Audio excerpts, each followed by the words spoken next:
Hi guys, this is Jason Williams, DO. This is the Williams Family Medicine channel helping you to live your best life.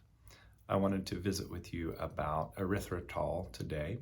Erythritol is a popular sweetener, sugar alcohol, additive sweetener type product. It is also found naturally in fruits. Sugar substitutes have become popular with a rising obesity and diabetes epidemic. An advantage of erythritol and other sugar substitutes are minimal effect or no effect on blood sugar and insulin. February 27th, 2023, an article came out in Nature Medicine that was titled "The Artificial Sweetener Erythritol and Cardiovascular Event Risk." This study asserted that erythritol increased the 3-year risk of major adverse cardiac events and also increased risk of clotting.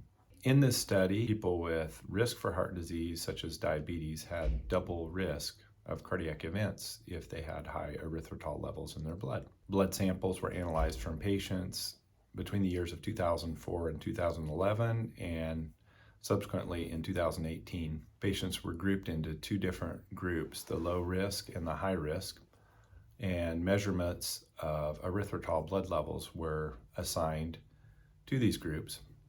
The low risk groups were noted to have 4 micromoles of erythritol noted in their blood, whereas the higher risk groups had 6 micromoles of erythritol in their blood.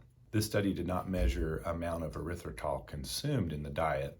An additional add-on in this study was 8 healthy volunteers drank an erythritol drink with 30 grams of erythritol, and then blood levels were measured in these healthy subjects as well. 30 grams of erythritol can be found in a pint of a keto-type ice cream. In those healthy volunteers that drank the 30 grams of erythritol, they were recorded to have blood levels of 7,000 micromoles of erythritol. This is quite different than the 4 and 6 micromoles that we discussed earlier. Animal and lab tests seem to suggest that erythritol stimulated platelet reactivity and clotting. I reviewed some of my biochemistry to understand a little bit more about erythritol. In my review of biochemistry, I reviewed the pentose phosphate pathway. This is a chain of reactions that occurs in the cytoplasm of cells that results in the production of NADPH. NADPH is a substance that serves as an electron donor and helps to balance oxidation and antioxidation. Glucose stimulates this pathway. Erythritol is a metabolite of this pathway. Erythritol has been studied in individuals with regards to obesogenic potential. It is felt that if you do have a high endogenous erythritol level, you're more likely to be obese. This was found to be true in a study from 2017. The take-home point for me was if you consume more sugar or glucose, then your erythritol level will be higher due to the pentose phosphate pathway. People that are in a disease stage, such as diabetes, have liver disease, kidney disease, or use alcohol, are likely going to produce more erythritol. These people are going to be at risk for increased cardiovascular events. Is the erythritol the cause, or is it just a marker of a disease state? The difference between the patient groups that were assigned to have higher cardiac risk and lower cardiac risk seemed to be a very small difference based on concentration of erythritol noted in the blood. That suggested that none of the people in the study really were consuming that much erythritol. My conclusion comes from the very high level of erythritol noted after the 30-gram consumption.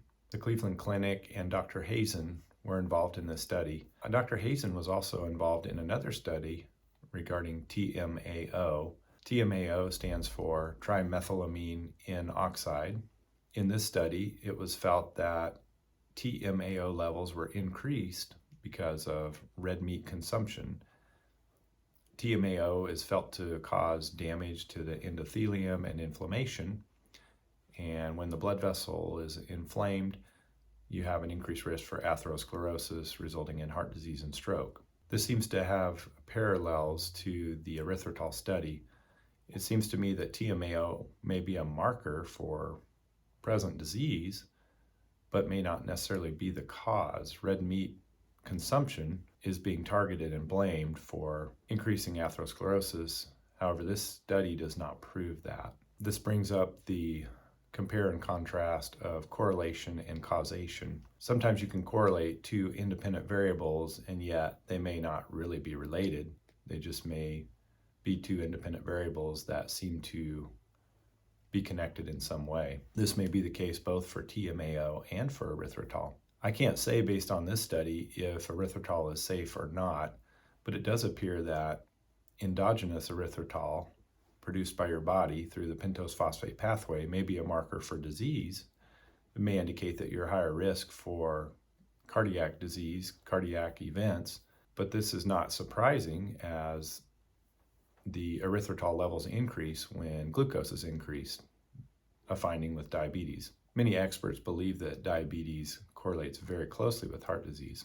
I was able to find other articles that discuss erythritol in its beneficial light, stating that it can serve as an anti-inflammatory, an antioxidant, can decrease arterial stiffness, is essentially neutral with glucose and insulin, and with all these things in collection would seem to decrease risk for cardiac events. For me, I don't believe that this study proves erythritol is dangerous or not.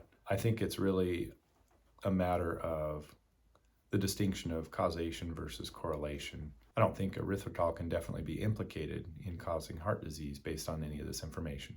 If you're trying to navigate being healthy and eating healthy, you may be relying on sugar alcohols such as erythritol. I don't think you should throw it out yet based on anything I know. I'm sure there'll be more information to come, and I will try to update you as that comes along. If you're my patient, I hope you found this information useful, and hopefully it can help you make decisions about your choices about what you eat and drink. If you're not my patient, you should see your own doctor to discuss your medical care. This is Jason Williams, DO. This is the Williams Family Medicine Channel, helping you to live your best life.